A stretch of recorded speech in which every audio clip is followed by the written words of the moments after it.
Welcome to Design Domination, where you'll learn to become a better, more business-savvy designer so you can dominate your competition. Hi, and thanks for tuning in. I'm Colleen Grotzer, and in this episode of Design Domination, I'm talking about where designers can find clients. I'm going to go over some places where you can actively go in search of potential new clients instead of waiting around for them to find you.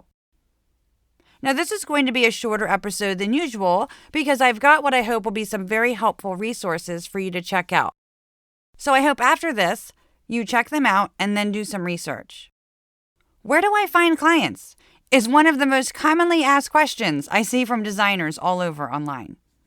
But the problem with throwing this question out there without providing any context about your audience is that everyone can give you answers as to where they get clients, but that won't necessarily help your situation.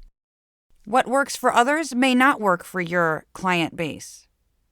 You may be working within a particular industry or with a certain type of client with unique needs.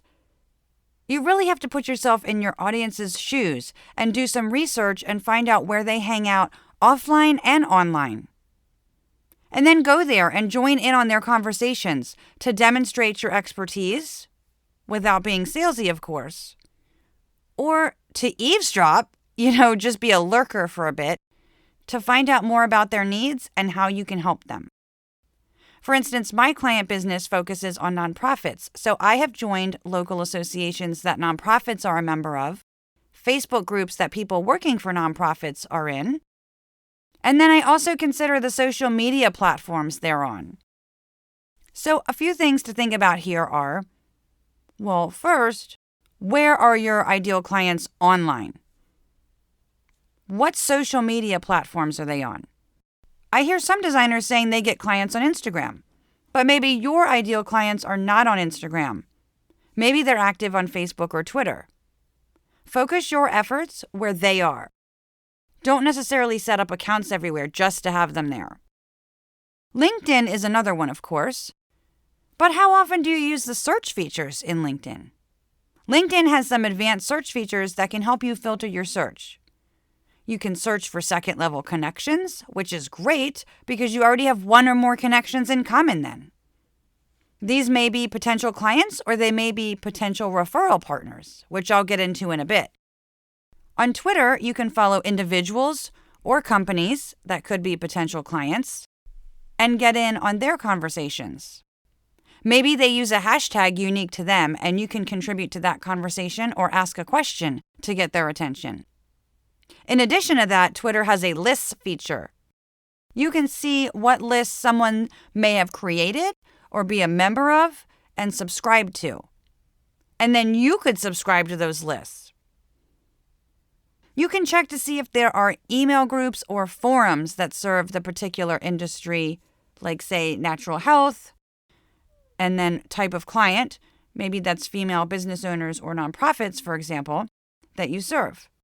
Some industry associations may have their own, and you get access as a member, or there may be public ones that you can join free. There are some good clients who pay well on Upwork.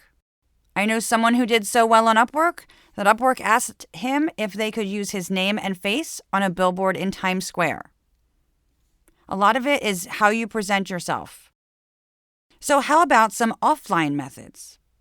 Are there any trade shows and conferences that serve this particular industry? Do some research and find out which ones. Maybe you can attend some of them, or maybe you could become a sponsor or even a speaker for one.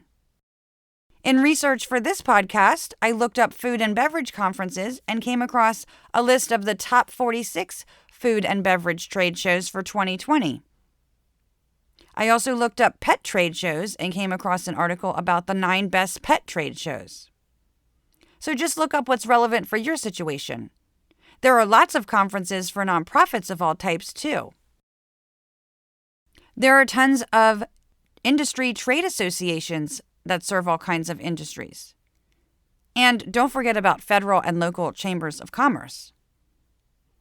Elise Bennon of Marketing Mentor has compiled an enormous list of U.S. trade associations and trade shows, breaking them out by industry. And Jennifer Hazen has compiled a list of 200 plus Canadian associations. I've got links to those and a few others in the show notes.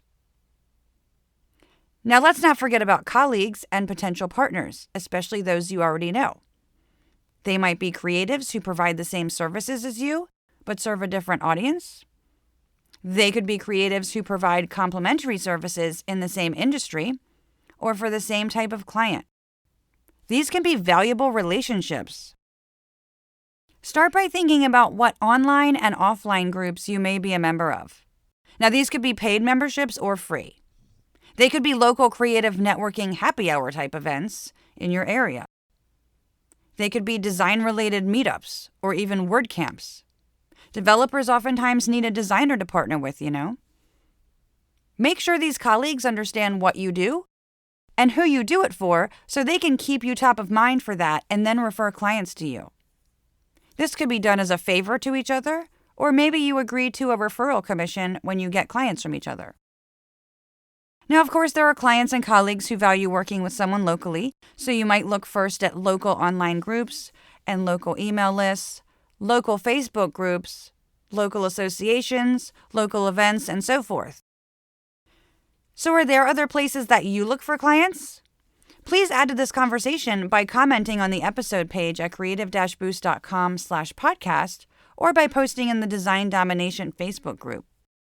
And remember, links to these resources and a few others are in the show notes. I'd love to hear how some of these work out for you.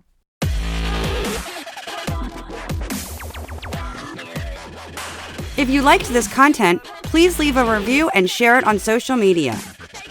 Do you need help enhancing your design skills or working through a freelancing issue? Go to creative-boost.com to apply for design mentoring. Also, check out the free resources and join us in the Design Domination Facebook group.